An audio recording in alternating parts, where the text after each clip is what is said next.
گیا ہے اور مارا جناب فضا کو بھی گیا ہے۔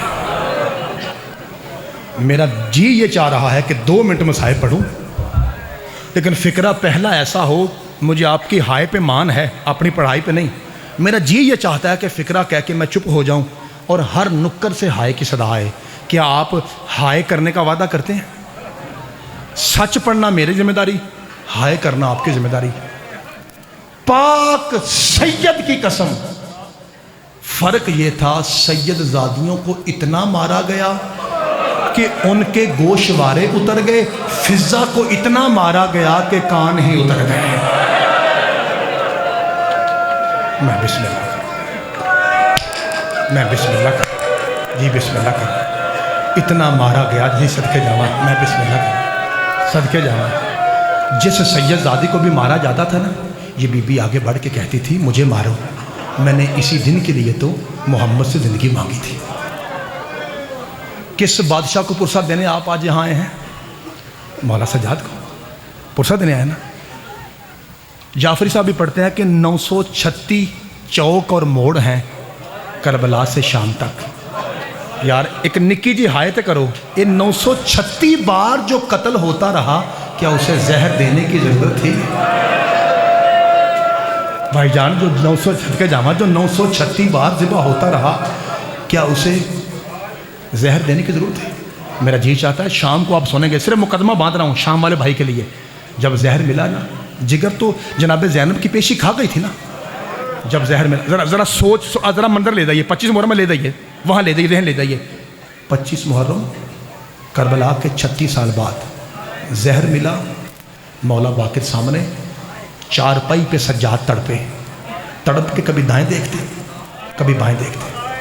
اللہ کرے ہر بندے نو سمجھ آئے۔ مولا باقر آگے بڑھ کے کہتا ہے بابا زہر ملا ہے، یہ دائیں بائیں کیوں دیکھتے ہیں؟ فرمایا سوچ رہا ہوں کاش میرے جنازے کے لیے دائیں طرف اکبر ہوتا، بائیں طرف میرا چچا غازی ہوتا، آج لوگوں کو پتہ چلتا کہ میں سجاد کیسی عظمت والا ہوں۔ آپ کو پتہ ہے 6 محرم کو بھائی جان اویس بھائی ماتمی جتنے بیٹھے ہیں، 6 محرم کو جھولا نکلتا ہے، یہ جنازہ ہے علی اصغر کا۔ 7 کو مہندی نکلتی ہے، یہ جنازہ ہے شہزادہ قاسم کا۔ 8 کو علم نکلتا ہے، یہ جنازہ ہے مولا عباس کا۔ اور 9 کو تابوت نکلتا ہے اذان کے وقت، یہ جنازہ ہے علی اکبر کا۔ اور ذوالجناح نکلتا ہے 10 محرم کو، یہ جنازہ ہے حسین کا۔ ایک کا رہائے کریں، 25 محرم وہ واحد دن ہے جس دن جنازے کا جنازہ نکلتا ہے۔ اور میں بسم اللہ کر 25 صدقے جامع حوصلہ۔ 25 محرم چاچا جی وہ دن ہے جس دن جنازے کا جنازہ ہے۔ آپ کو پتہ ہے کہ یہ کوئی حادثہ نہیں تھا۔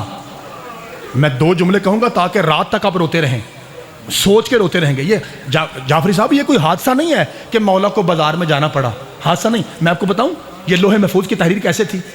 28 رجب کو چلا ہے نا سیدوں کا قافلہ، بتائیے۔ حسین نے کہا عباس، اکبر، قاسم، جی مولا، فرمایا میرے ساتھ آؤ۔ جناب عبداللہ سے اجازت لے کے میں نے اپنی شریکت الحسین بہن کو شام لے جانا ہے، کیونکہ زینب نہ آئے، میرا مقصد پورا۔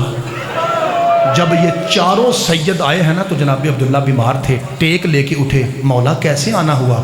فرمایا چچا کے بیٹے میں نے اپنی بہن کو شام اپنے ساتھ لے جانا ہے کربلا میں۔ کہا مولا نکاح کے وقت چچا علی نے کہا تھا کہ جب 28 رجب کو حسین اپنی بہن لینے آئے نا تو اسے انکار نہ کرنا، مولا لے جائیے، شرط ایک ہے۔ کیڑا شیعہ جڑا رون آیا ایسے موسم چیتی ہائے نہ نکلے؟ حسین رو کہتا ہے بھیا بتائیں شرط کیا ہے؟ اچھی ہائے کرے دے، جنہوں سمجھ ہے نا کہ کس کا نام ہے وہ ہائے کرے۔ شرط کیسی؟ فرمایا یہاں سے پکڑ کے زینب کو وہ لے جائے جو اسی طرح مجھے واپس کر کے جائے گا۔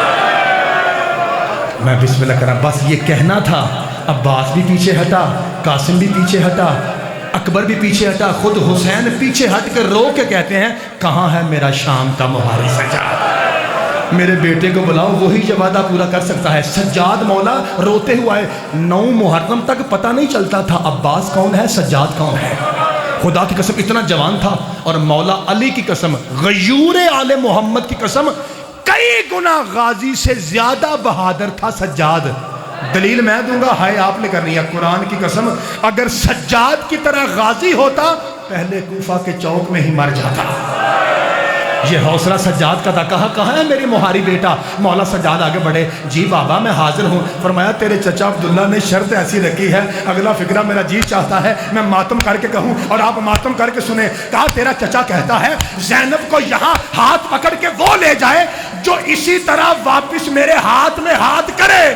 یہ جملہ کہنا تھا، سجاد آگے بڑھے، جڑے کھلوتے ہو ہائے کرے جے، اور چیخ مار کے سجاد کہتا چچا ایک وعدہ میں کرتا ہوں، ایک وعدہ آپ کیجئے۔ کہا بتائیے؟ کہا چچا وعدہ ہوا پھوپھی کو زندہ واپس لانا میرا کام ہے، چچا پہچان لینا تیرا کام ہے۔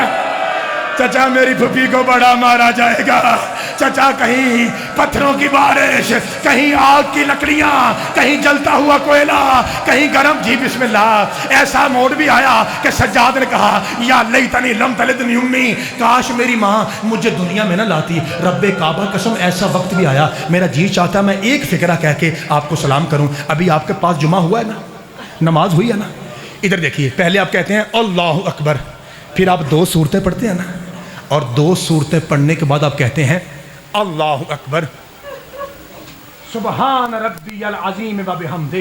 اور پتر یہ سب جانتے ہیں، آپ کے لیے پتر یہ کر رہا ہوں، اور پتر کھڑے ہونے کو کہتے ہیں قیام، اور پتر اسے کہتے ہیں رکوع۔ سارے بچے ہائے کرا جے۔ تیرا امام زمانہ کہتا ہے میرا سلام اس نمازی پہ جس کا قیام بھی رکوع تھا۔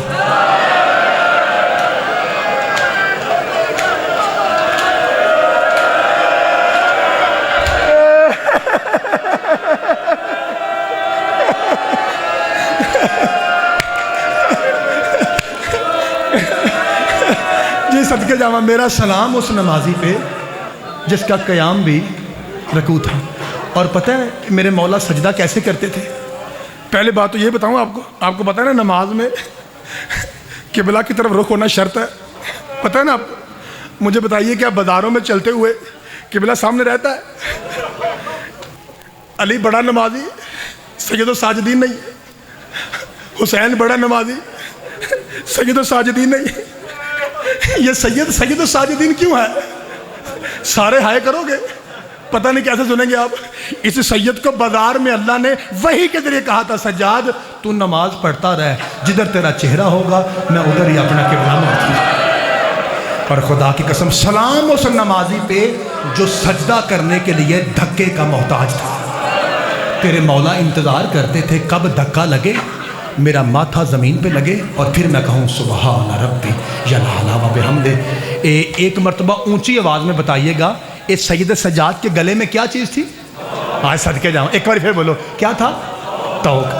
کیا کبھی کسی ذاکر سے یا مجھ جیسے 2 ٹکے کے اپنے نوکر سے آپ نے پوچھا کہ سید کا توق تھا کیسا؟